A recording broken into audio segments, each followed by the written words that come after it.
A New World by amadpainter, aka T.R. Becker.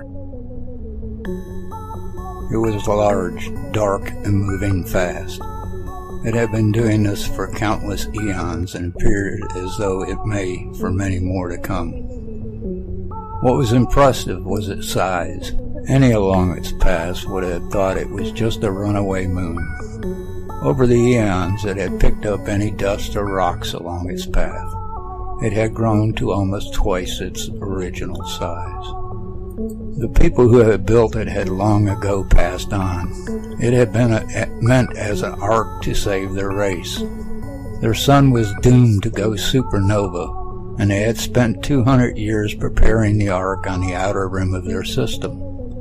There was only a few weeks away from completion when the war began between the ones who were to go and the ones who were to stay. It was built to hold up to 20,000 people under a very controlled system. It could have held 10 times that, but would never have reached any other system with any chance of starting over. The war lasted a few years, and just as it was about to end, the unthinkable happened. Their sun went supernova, a full 2 years than they had thought it would. This caused the ship to be thrown from their solar system. At the time, there was only a score of people on board, and all died within the first few weeks. The ship was a huge ball, and they had planted many different types of trees and grasses. It was lit up by a small plasma reactor. They had placed a few animals, birds, and fish in, but nothing that would hurt anybody. They had created a paradise that none of the race would ever enjoy. She pushed back her chair to break the contact with the central computer. Without the computer, she was almost blind, only able to see blurry shapes of light and dark. This was soon to change. The central computer would have her new eyes completed in the next day or two. She would no longer need the use of the computer. They would have the computer in her eyes. It would be far better than anyone else's. Just by thought, she'd be able to see any wavelength. Her name was Jazzer Star. Most just calls her Jazz. She was only 19, but was one of the best computer interfaces there was. She believed it had to do with her being more or less blind. They, the scientists, thought having the implants would make her more connected to the central computer. The chance to have real eyesight was just too good for her to pass up. Dr. Jason Swift looked up from his paperwork and asked, "Are you okay?" He was her father figure, never knowing her parents were. They had died in a plane crash not long after her birth. "Yes, sir, I just needed a break. I believe I had found something heading into our system and wanted to clear my mind before looking again." She was really not sure if she should have said anything yet, but it was big and moving fast. "Well, my dear, please keep me informed." He turned back to his pile of paperwork. He was the best astronomer on 2 continents. After a few minutes, she sat back down and connected back with the computer. Her mind was filled with the star field she had been watching. Right in the middle was a small black dot. It was just out of place, she thought. She had been watching it for over a week now and could see it was moving. The ark was set on automatic, so there was no need for anyone to be watching the controls. When it seemed that the upcoming system had a couple of planets that may be able to be changed to hold their kind of life, it began to slow. There were a few outer planets that it would use for breaking the speed that it was moving. Its system did not need anyone to monitor its actions, nor did it have any feelings about what it was doing. The programs in place for so many eons were doing just what they were meant to. A course was set into motion, long before it reached the system. It was a dance that had lasted for eons that was soon to come to an end. The designers had thought of almost everything when they had made the ark. They knew that after so long in transit, there may be few that would have any real knowledge of how things worked. Automation was the key, with backup on backup. The first braking worked just the way it was intended. The planet, a gas giant with supersonic winds, had just a little more speed added to its rotation, and the arc slowed down by the same. It would take a full 8 months till it reached the next break point. The animals never felt the thing as thousands of miles per second were shed. Jazz came into the lab by herself for the first time. She had no real need to go into the lab anymore. She could access a central computer from anywhere.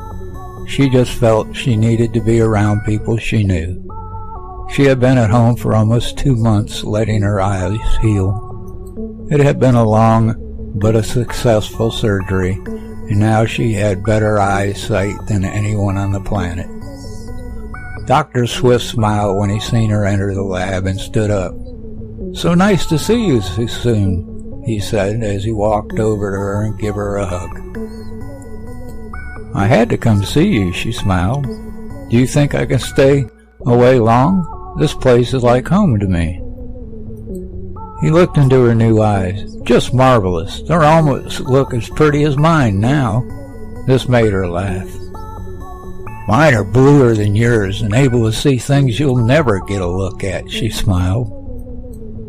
"I bet you're here about that thing you seen a few months back."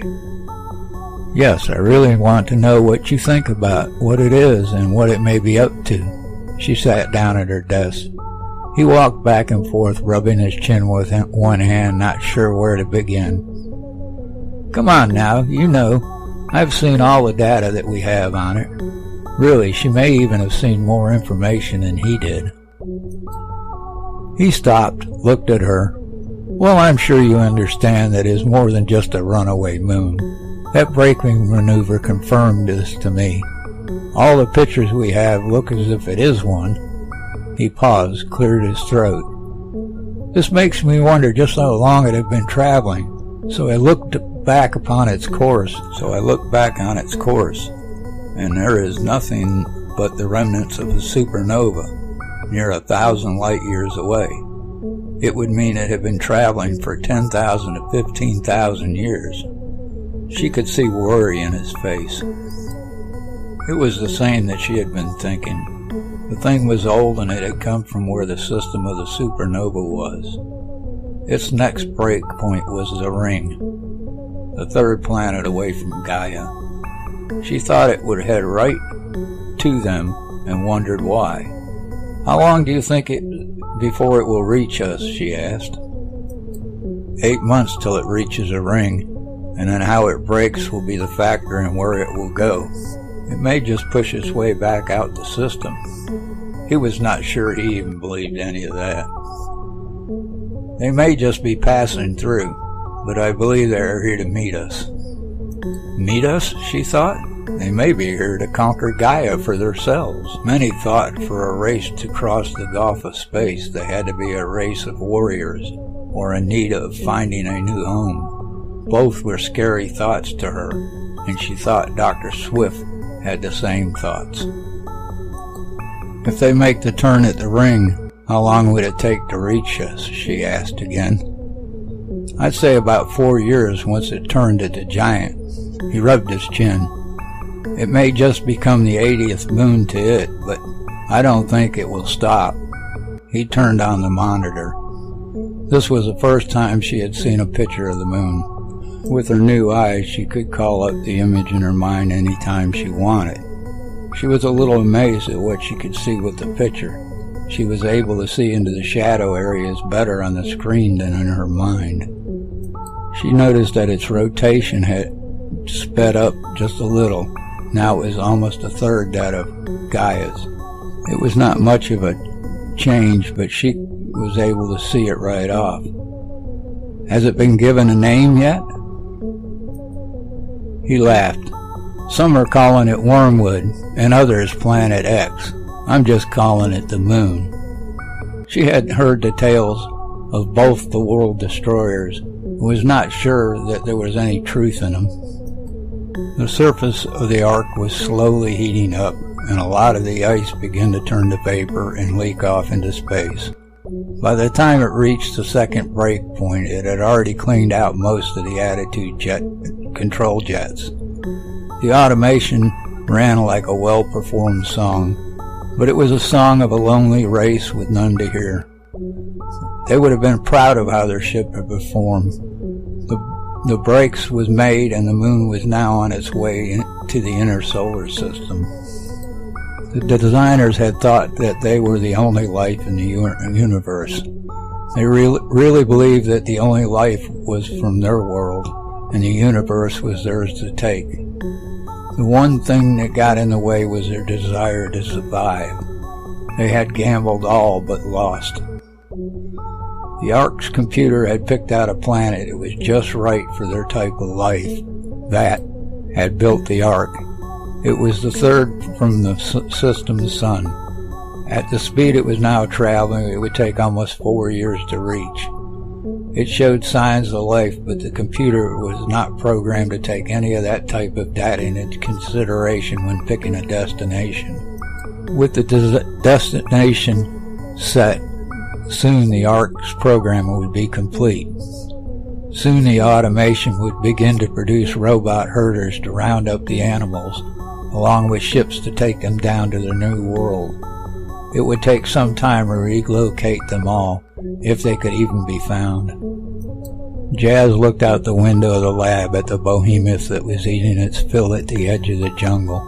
It was a big one, but it was only a herbivore, so the city guards were not called out. If it was a meat eater, they would have been called out to deal with it. Most of them knew to stay away from Atlantis. People from all over Gaia had tried in every manner they could think of to contact anyone that may have been on the moon, but there was nothing in return. None of the great seers had been able to find a mind capable of thought talk.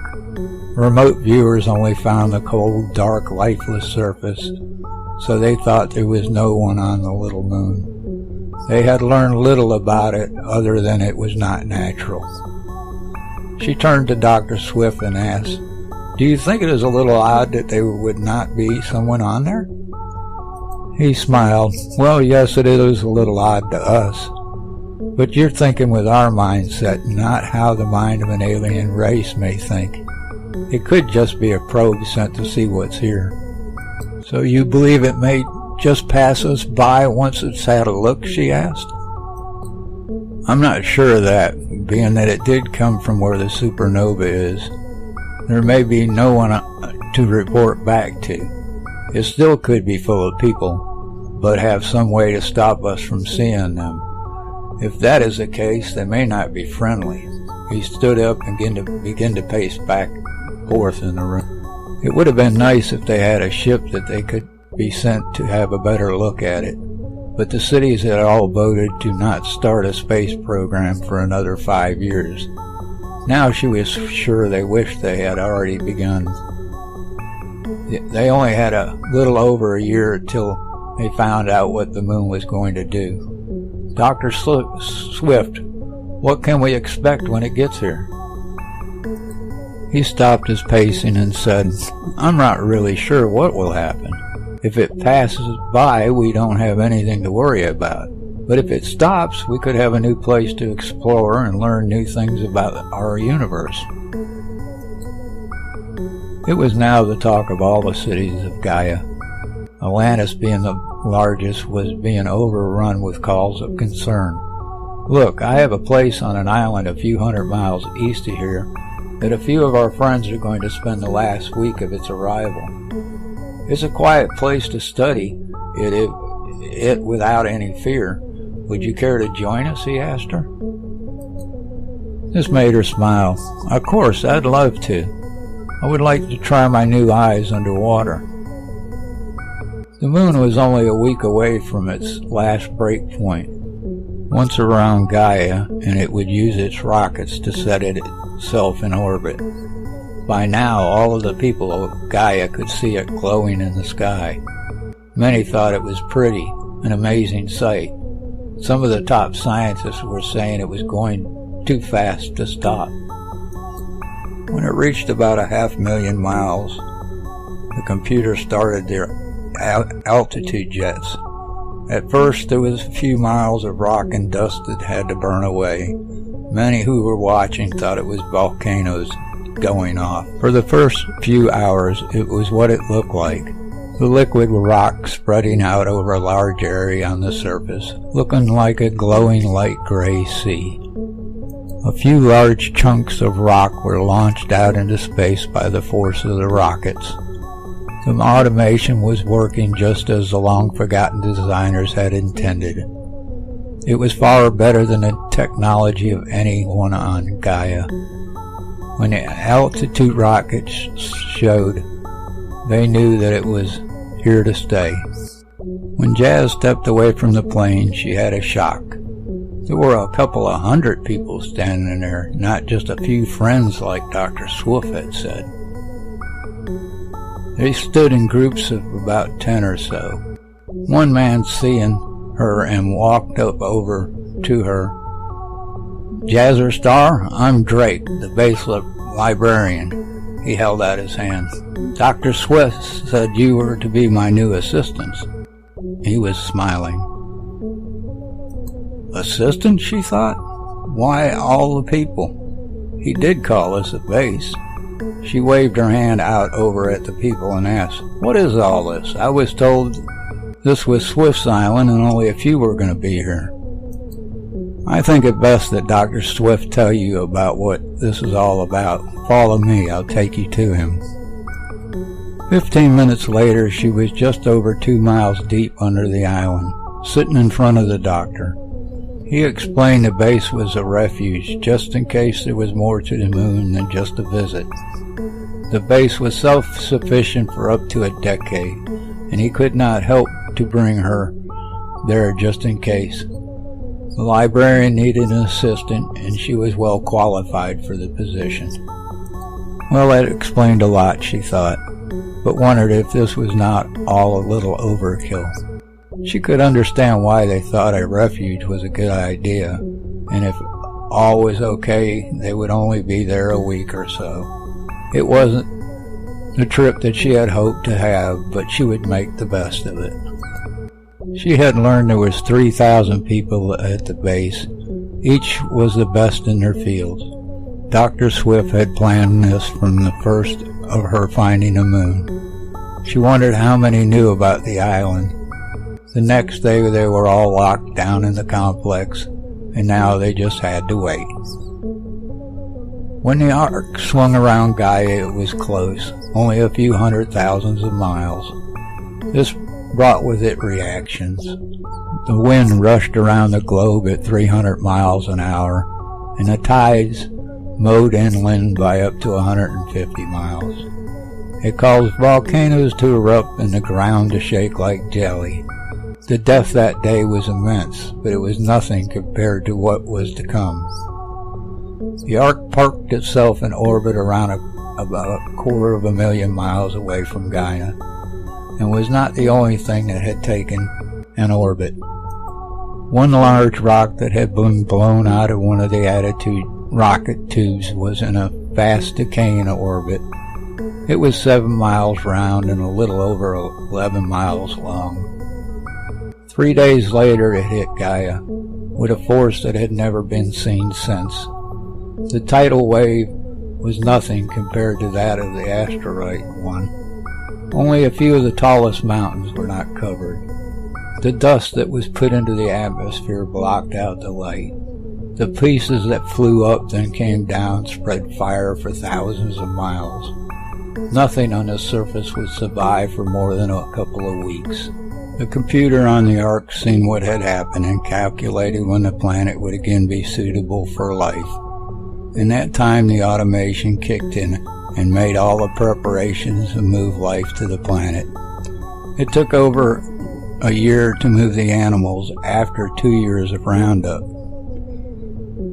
It had taken 5 years to dig out an entrance for the base. When Jazzy reached the surface, there was nothing that she remembered. It was a whole new world. The planet was not the same, and the air was cooler. She couldn't see any of the behemoths, and wondered if any animals had survived. She walked down to the beach and stopped, looking up at the moon. Well, it was there now, she thought. Then she heard a sound. She turned and looked and was shocked. There stood a bird, but this one didn't have wings. It had flippers. Wow, she thought. It really was a new world now.